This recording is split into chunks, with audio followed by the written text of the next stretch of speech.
Paris 1900.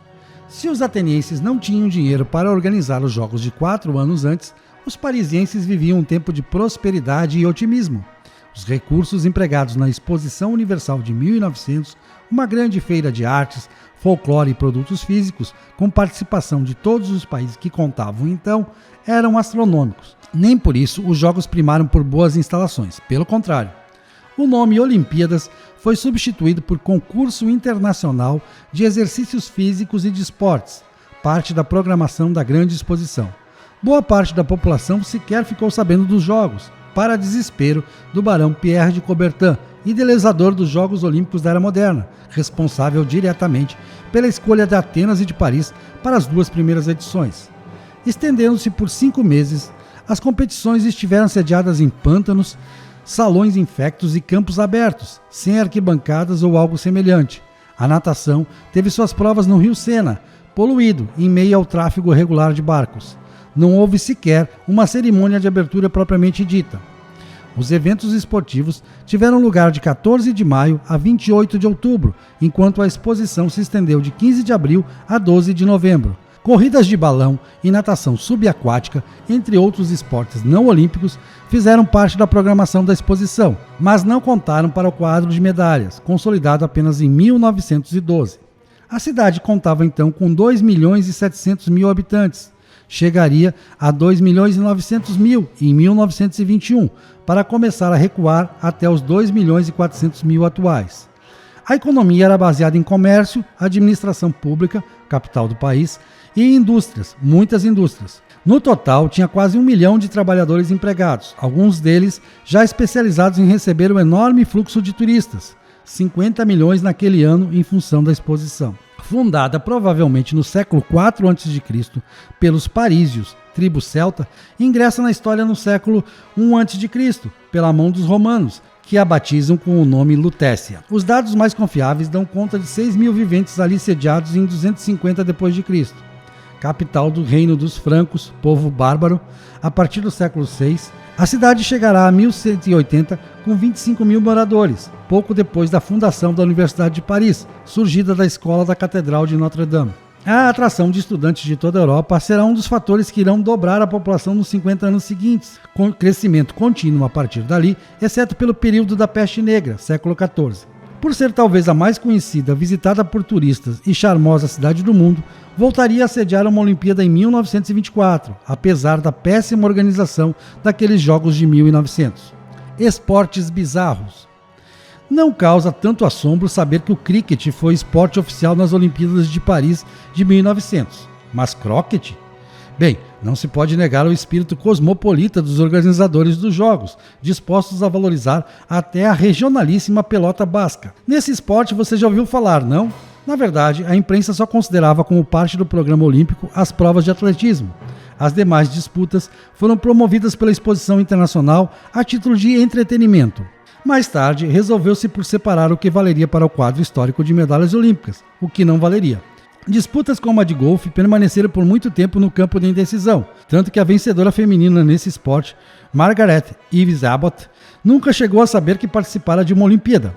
Modalidades como pesca e corrida de carroças foram descartadas, apesar de ter havido as respectivas competições.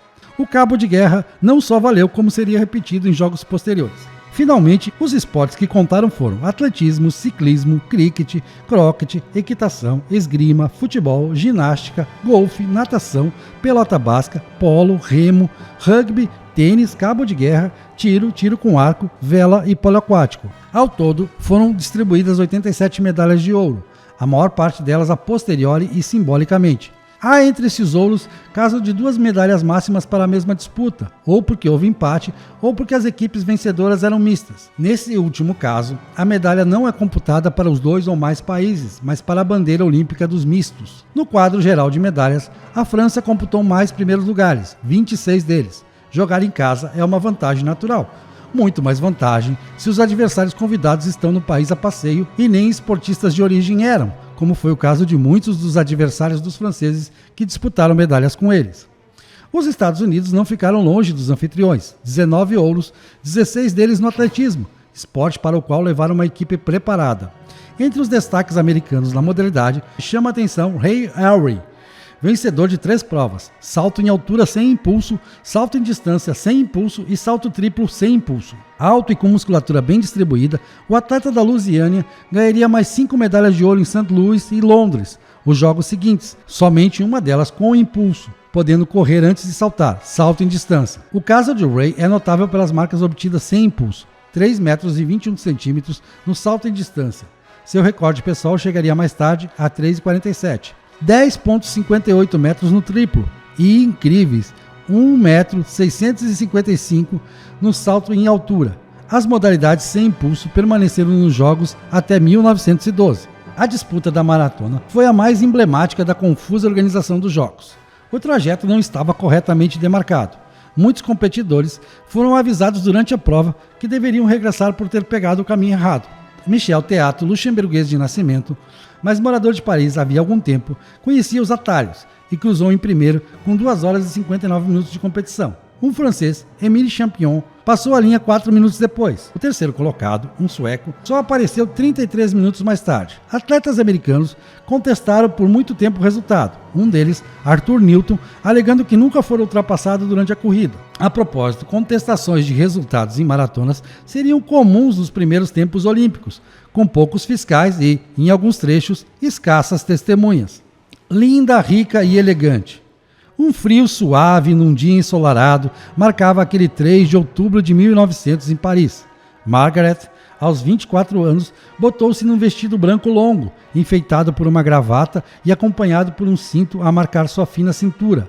Um chapéu pequeno e escuro encimava os longos cabelos, levemente presos. Linda e elegante, aceitara o convite para jogar golfe como um compromisso esportivo corriqueiro, pois quando morava em Chicago era assídua nas competições da modalidade. Na década de 1890, o golfe se tornara uma febre na alta sociedade da rica e próspera Chicago.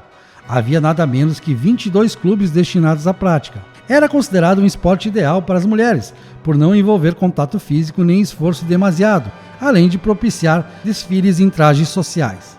De família abastada, Margaret viera à capital francesa para estudar arte em 1899, trazida pela mãe, Mary, romancista de razoável talento e também golfista. Não se sabe se ouvira falar muito sobre os Jogos Olímpicos, mas certamente não adivinhava que estava a participar deles. A mãe, que também competiu naquele início suave de outono e terminou em 7º lugar, igualmente ignorava a importância da disputa. O golfe masculino fora disputado no dia anterior com 36 buracos, numa competição apertada entre o vitorioso americano Charles Sands e o vice-britânico Walter Rutherford. Para as mulheres, apenas 9 buracos definiriam a vencedora. Margaret, por 47 a 49 pontos, no golfe ganha quem marcar menos pontos, venceu a compatriota americana Pauline Witter e foi para sua residência em Paris levando consigo uma tigela de porcelana a título de troféu.